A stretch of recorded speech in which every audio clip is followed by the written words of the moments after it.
بڑے دنوں سے یہی، اور ہم بھی اپنے پروگرام میں تقریباً روزانہ ہی بات کر رہے تھے کہ کیوں نام سامنے نہیں آ رہا، کیوں فیصلہ نہیں ہو رہا، آل دو آئینی لحاظ سے یہی موضوع وقت ہے، لیکن جس طرح سے بہت سے نام سوشل میڈیا پر بھی گردش کرتے تھے اور اس کے بعد فائنلی نگران وزیر اعظم کے لیے سینیٹر انوار الحق کاکڑ کو تعینات کر دیا گیا، تو آپ اس تعیناتی کو سلمان عابد صاحب کس طرح سے دیکھتے ہیں، اور آپ سمجھتے ہیں کہ وہ بطور نگران وزیر اعظم جو غیر معمولی چیلنجز ہیں ان سے نمٹ پائیں گے؟ دیکھیں، پہلی بات تو یہ ہے کہ پاکستان میں نگران حکومت چاہے وفاق کی ہو چاہے صوبوں کی ہو، اس کا جو طریقہ کار ہے وہ ایک مذاق بنا دیا گیا ہے، اس میں گورنمنٹ ہو یا اپوزیشن ہو، یعنی ایک باقاعدہ آئین کا یہ تقاضا کرتا ہے کہ غیر جانبدار اور غیر سیاسی۔ اب آپ دیکھیے کہ آپ سیاسی جماعتوں کے نمائندوں کو اور سیاسی جماعتوں کے فعال نمائندوں کو باقاعدہ آپ نگران حکومت کے لیے نگران وزیر اعظم کے طور پر یا وزیر اعلیٰ کے طور پر نامزد کرتے ہیں، تو اس کا مطلب ہے کہ پھر یہ کیسے ممکن ہے کہ الیکشن جو ہے وہ غیر جانبدار ہو سکیں گے؟ میں تو پورے پروسیس کو ہی چیلنج کر رہا ہوں، جس قسم کے نام آئے، اسحاق ڈار صاحب کا نام آیا، خاقان عباسی صاحب کا نام آیا، بھوتانی صاحب کا نام آیا، تو اس کا مطلب ہے کہ شاید ہم آئین کو صحیح طریقے سے سمجھ نہیں پا رہے کہ جو آئینی طریقہ کار ہے جس کے تحت ہم نے ایک ایسے فرد کو لے کے آنا ہے جو غیر جانبدار ہو، اگر وہ سیاسی بھی ہو تو لیکن اب سیاست سے کافی دور ہو چکا ہو، لیکن ہم تو ایکٹیو پولیٹیشنز کو جب نامینیٹ کرتے ہیں اپنی اپنی پارٹی کے پسندیدہ لوگوں کو، اپنے اپنے حمایت یافتہ لوگوں کو، تاکہ وہ نگران میں جب آئے تو ہماری پارٹی کو فیسلیٹیٹ کرے، اس میں سہولت کاری کرے۔ پہلی بات، کاکڑ صاحب بنیادی طور پہ تو ان کا بہتر نام ہے، بلوچستان میں بڑے کریڈیبل سمجھے جاتے ہیں اپنی طرف سے، اور باقاعدہ ان کا تمام سیاسی جماعتوں سے بڑا مؤثر رابطہ ہے، لیکن اب سوال یہ ہے کہ ان کو ہم نے کتنے اختیارات دینے ہیں؟ پہلا سوال تو یہ ہے کہ کیا وہ 90 دن کے اندر الیکشن کو انشور کر سکیں گے، جو کہ ہمیں ابھی تک تو نظر نہیں آ رہا کہ 90 دن میں الیکشن ہوگی، تو اس کا مطلب ہے کہ پہلی تو کانسٹیٹیوشنل وائلیشن یہیں سے سٹارٹ ہو جائے گی نا۔ اور دوسری بات یہ ہے کہ جو معیشت کے چیلنجز ہیں، جو سیکیورٹی کے چیلنجز ہیں، جو پولرائزیشن اس وقت یہاں پر بہت زیادہ نظر آ رہی ہے، اس کا کیا کریں گے؟ اور پھر یہ جو ایک جماعت کو دیوار سے لگانے کا کھیل ہے، اس میں ان کا کیا کردار ہوگا؟ وہ کیا اس کو اسی طرح سے جاری رکھیں گے اس کام کو، یا وہ باقی لیول پلینگ فیلڈ پیدا کریں گے؟ اور ابھی جب کیبنٹ بنے گی اس سے بھی اندازہ ہو جائے گا کہ یہ کتنے سیاسی اور غیر سیاسی لوگوں پر مشتمل ہوتی ہے۔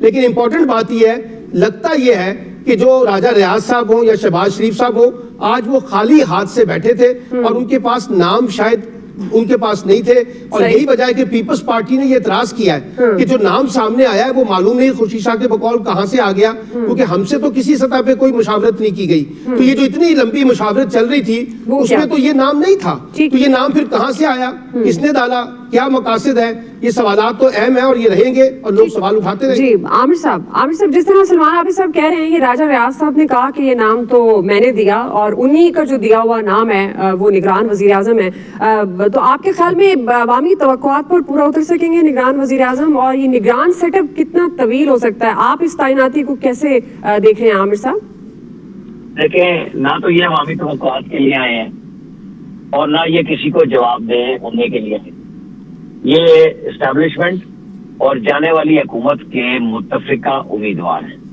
اس میں آپ اپوزیشن لیڈر کو ساتھ شامل کریں جانے والی حکومت کے، کیونکہ وہ پی ٹی آئی کی نااہلی کی وجہ سے کہے گئے اس میں اختلاف ہے، ورنہ وہ تو اعلان کر چکے تھے، انہوں نے کوئی چیز پائی تھی کہ میں نون لیگ کے ٹکٹ پہ الیکشن لڑوں گا۔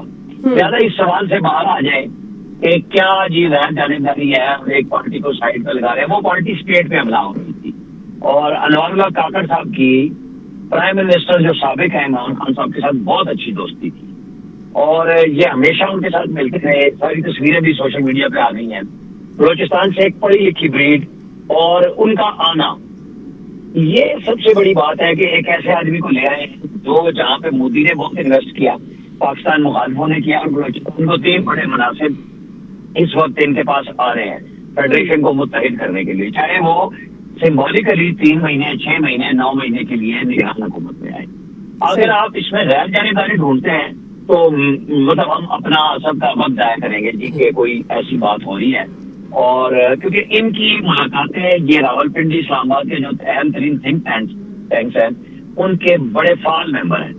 آپ اور ہم ان کو سوشل میڈیا پہ بھی دیکھتے ہیں اور یہ پریس کانفرنس بھی کرتے رہے۔ نون لیگ میں جب ثناء اللہ ظاہری تھے تو اس وقت ان کے ترجمان تھے وہاں پہ بلوچستان میں، اور پھر بعد میں یہ کاف لیگ میں بھی چلیں گے اور پھر بی اے پی میں چلیں گے۔ اسٹیبلشمنٹ کے جانے میں مانے پہچانے اور پاکستان کے ساتھ چلنے والے آدمی ہیں، بلوچستان سے لا کے ان کو بٹھایا۔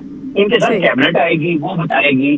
آپ اور ہمیں مطلب کوئی اچنبھا نہیں ہونا چاہیے نا کہ ہم وہ آئین اور قانون ڈھونڈ رہے ہیں جو 9 مئی سے پہلے تھا، جب ریاست پہ پاکستان کی کسی سیاسی جماعت نے حملہ نہیں کیا تھا. یہاں پہ باقاعدہ آرمی کے اوپر منظم حملے ہوئے، اور اس کی انوار الحق صاحب نے انہوں نے باقاعدہ مذمت کی، پریس کانفرنسز کی، میڈیا پہ آ کے کی. جی۔ تو آپ کو اور ہمیں بالکل مطلب میں اور آپ جب بات کر رہے ہیں، ہم کس آئین اور قانون کے دائرے میں رہ کے کر رہے ہیں؟ مجھے تو نہیں سمجھ آ رہی. سلمان عابد صاحب دانشور آدمی ہیں، ان کی دانش بھی ایک طرف پہ زیادہ چلی جاتی ہے. میں تو سیدھی سی بات ہے وہ تجزیہ کروں گا جو سامنے حقائق کا نظر آ رہا ہے. آپ کے کاموں میں چلے جائیں یا سپریم کورٹ تشریح اور پنچایتی آئین پہ جاتی رہی کہ یہ الیکشن پہ فلانا بیٹھا دو، فلانا کر لو، فیصلے نہیں دیے.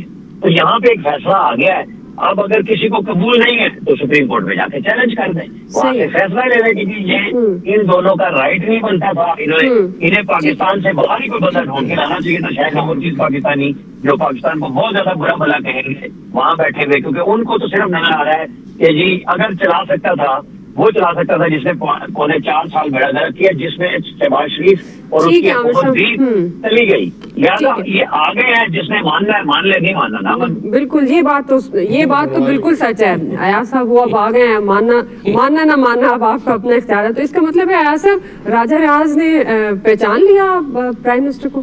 دیکھیں دعا، میں آج بڑا خوش ہوں. ایک تو میں نے پہلے دن آپ سے ایک بات کہی تھی، اگر آپ کو یاد ہو، جی کہ راجہ ریاض صاحب کے ناموں پہ نظر رکھیے گا، وہیں سے فائنل انہوں نے بڑے ویسے سیکرٹ میں رکھے تھے نا نام، لیکن نام تو انہوں نے آج بتا دیا نا آپ کو. دوسرا یہ ہے کہ آج پرائم منسٹر صاحب نے ان کو پہچان بھی لیا، اور پہچان کے انہوں نے جو کہا وہ مان بھی گئے فوری.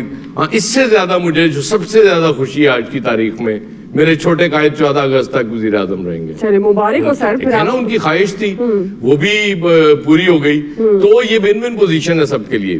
انوار الحق کاکڑ صاحب ینگسٹ نگران وزیر اعظم ہوں گے اس ملک کے، پڑھے لکھے ہیں، اس میں کوئی شک نہیں ہے. کچھ soft corner P T I کا ان کے حوالے سے ہے. آپ نے دیکھا فواد چودھری نے فوراً، اگرچہ وہ پی ٹی آئی میں نہیں ہے لیکن وہ انہوں نے فوراً ان کو مبارکباد دی. کسی حد تک نون لیگ بھی سیٹسفائیڈ ہوگی، جو عامر بات کر رہے تھے، کیونکہ نون لیگ میں بھی وہ رہے ہوئے ہیں. ہاں، پیپلز پارٹی چونکہ صادق سنجرانی صاحب ہوتے تو شاید پیپلز پارٹی زیادہ سیٹسفائیڈ ہوتی، کیونکہ ان کے زرداری صاحب کے ساتھ بڑے اچھے تعلقات ہیں. تو پیپلز پارٹی کو لگتا ہے کہ شاید ہماری فیور کا کوئی نگران وزیر اعظم آ گیا ہے. اس لیے پیپلز پارٹی کو اس وقت فیل ہو رہا ہے کہ ہمارے ساتھ زیادتی ہوئی ہے. لیکن تعلق تو قریب کا ہی ہے نا سر. تعلق دیکھیں، بات وہی ہوتی ہے کہ اب کسی سے کوئی تعلق نہیں ہوگا انوار الحق کاکڑ کا. یہ میں آپ کو بالکل فرینکلی بتا دوں، انوار الحق کاکڑ کا جہاں تعلق ہے وہیں رہے گا، اور جو وہاں سے ان کو کہا جائے گا وہ وہی کریں گے. اس سے ہٹ کے وہ کچھ نہیں کریں گے. یہ مطلب کسی کو غلط فہمی نہیں ہونی چاہیے. عمران خان سے دوستی ہو، ان کی کسی سے دوستی ہو، وہ سب دوستیاں آپ سمجھیں کہ وہ پیچھے رہ گئی ہیں.